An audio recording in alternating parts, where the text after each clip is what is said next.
Indian government, embassy, सब लोग मेरी हेल्प करके मेरे हस्बैंड को मेरे तक जल्दी से जल्दी पहुंचाएं, जैसे भी जिस भी कंडीशन में है वो। मोदी जी से मेरी हाथ जोड़ की विनती है, मेरे बेटा को सही सलामत जो भी है जैसा है मेरे बेटे को यहाँ पे ले आए। हेल्प हो रही है, हम लोग जो बन पा रहे हैं वो कर रहे हैं। नहीं है यहाँ के क्षेत्रीय जो भी प्रशासन है उसका भी कोई सपोर्ट नहीं है। यहाँ तक कि मैं अपना ये हमारी फैमिली हर जगह मिल के आई तो वहाँ से भी कोई ऐसा भी कोई भी यहाँ से आश्वासन नहीं दे रहे हैं यहाँ पे। बस वो क्लियर टाल देते हैं, उन लोगों के लिए कुछ ऐसा मैटर नहीं है, वो टाल देते हैं कि हाँ आप देखिए, आप करिए, ऑनलाइन प्रोसेस करिए, मेन चीज़ वही है।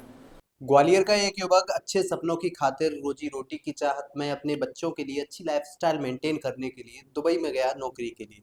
लेकिन कुछ दिन बाद पुलिस के माध्यम से उसके घर पर खबर आती है कि आपके बेटे की तो दुबई के अंदर मौत हो गई। यूएई गवर्नमेंट ने भी एक डेथ सर्टिफिकेट जारी किया जिसमें लिखा कि एक्सीडेंट की वजह से इनकी मृत्यु जो है दुबई के अंदर हो गई है।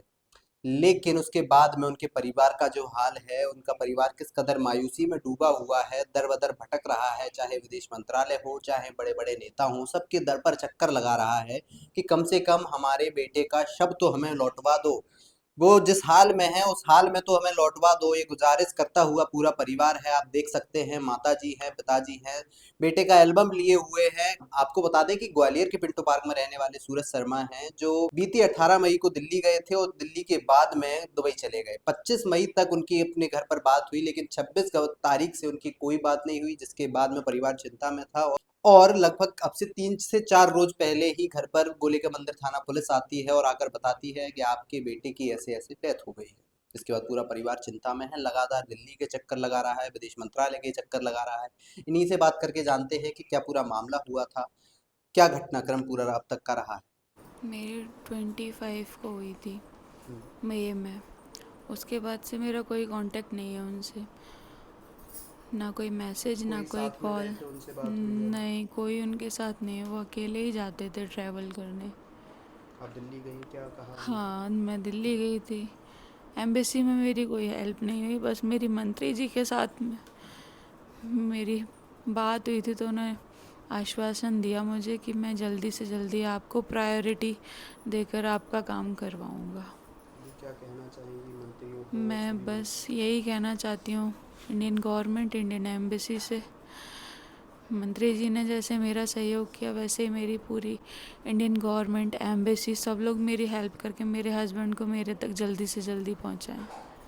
बस मैं सबसे यही रिक्वेस्ट करती हूँ, मेरे हस्बैंड को मेरे तक जैसे भी जिस भी कंडीशन में है वो मेरे तक पहुँचाया जाए। ज्योतिरादित्य सिंधिया महाराज जी ने मेरी बहुत हेल्प की। एम्बेसी में मेरी कोई हेल्प नहीं हुई, इवन हमें अंदर तक नहीं जाने दिया। हम लोग बाहर रिसेप्शन पे बैठे रहे कम से कम 4 से 5 घंटे। रिसेप्शन पे अंदर जाने के लिए अथॉरिटी नहीं मिली, अंदर वालों ने कोई हमें रिस्पॉन्स नहीं किया। जो बाहर रिसेप्शन पे थे उन्होंने हमारी काफ़ी हेल्प की, बट उनको जब तक अथॉरिटी अंदर से नहीं अप्रूवल देगी हमारे को, वो पास नहीं बना के दे सकते थे अंदर के लिए। बस दुबई में बोल रहा था पापा, अब हम थोड़ा बहुत कोई धंधा पानी करेंगे तो अपने बच्चों को जो है, तुम तो कल मर जाओगे लेकिन मेरे बच्चों को क्या होगा। तो इसलिए वो चला गया था। ज्योतिराज सिंधिया महाराज से मिले, उनसे अपनी दुख को बोला कि महाराज हमारे ऊपर ऐसी विपत्ति आ गई है, इसका कोई करो कि अभी तक लला का कोई भी पता नहीं है। 24 को भी बात हुई, 25 को भी बात हुई शाम को मेरी बहू से रात में। उसके बाद कोई बात नहीं हुई मेरे। विदेश मंत्रालय में तो उन लोगों ने क्या ज़्यादा मिले नहीं, कोई ज़्यादा वहाँ पे बात नहीं हो पाई।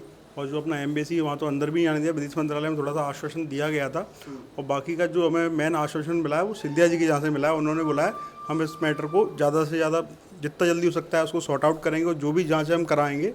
डेथ ऑफ कोर्स उसमें एक्सीडेंट लिखा हुआ है, बाकी का उसमें लिखा हुआ है कि अभी हम उसमें इन्वेस्टिगेशन कर रहे हैं। तो मतलब मेन चीज़ ये है कि मेरा ये क्वेश्चन है कि दुबई से कि मतलब इतना हाईटेक कंट्री होने के बावजूद 1 महीना उनको क्या करने में लग गया, क्या चीज़ें ऐसी थी जो वो छुपाते रहे हमारे भाई के साथ में, ऐसा मतलब वो क्या करते रहे कि अभी तक वो बता ही नहीं पाए। तो आपने देखा ही, हमने सूरज के घर वालों से बात की, कहीं ना कहीं ये सवाल उठाता है, प्रश्न चिन्ह बनाता है दुबई गवर्नमेंट पर भी और हमारी इंडियन गवर्नमेंट पे भी कि एक व्यक्ति हमारे देश से एज अ टूरिस्ट दूसरे देश में जाता है, वहाँ के उसके साथ में कोई घटना हो जाती है तो हम अभी तक उसको लाने में असफल हुए हैं। पहला सवाल। दूसरा, यूएई गवर्नमेंट, ये विदेश मंत्रालय का मामला है तो विदेश मंत्रालय को एक्टिव होना चाहिए कि किसी टूरिस्ट की, इंडियन टूरिस्ट जब बाहर जाते हैं उनकी सुरक्षा की क्या व्यवस्था है। कहीं ना कहीं ये चीज़ें सवाल खड़ी करती हैं और निष्पक्ष जांच की मांग करती हैं। आप सभी से अनुरोध रहेगा, इस वीडियो को ज़्यादा से ज़्यादा शेयर करिए, इस वीडियो को उस जगह तक पहुंचाए जहां तक पहुंच सकती है। जो भी इस मामले में अपडेट आएगा हम आप तक पहुंचाने की कोशिश करेंगे। देखते रहें ग्वालियर ब्रेकिंग।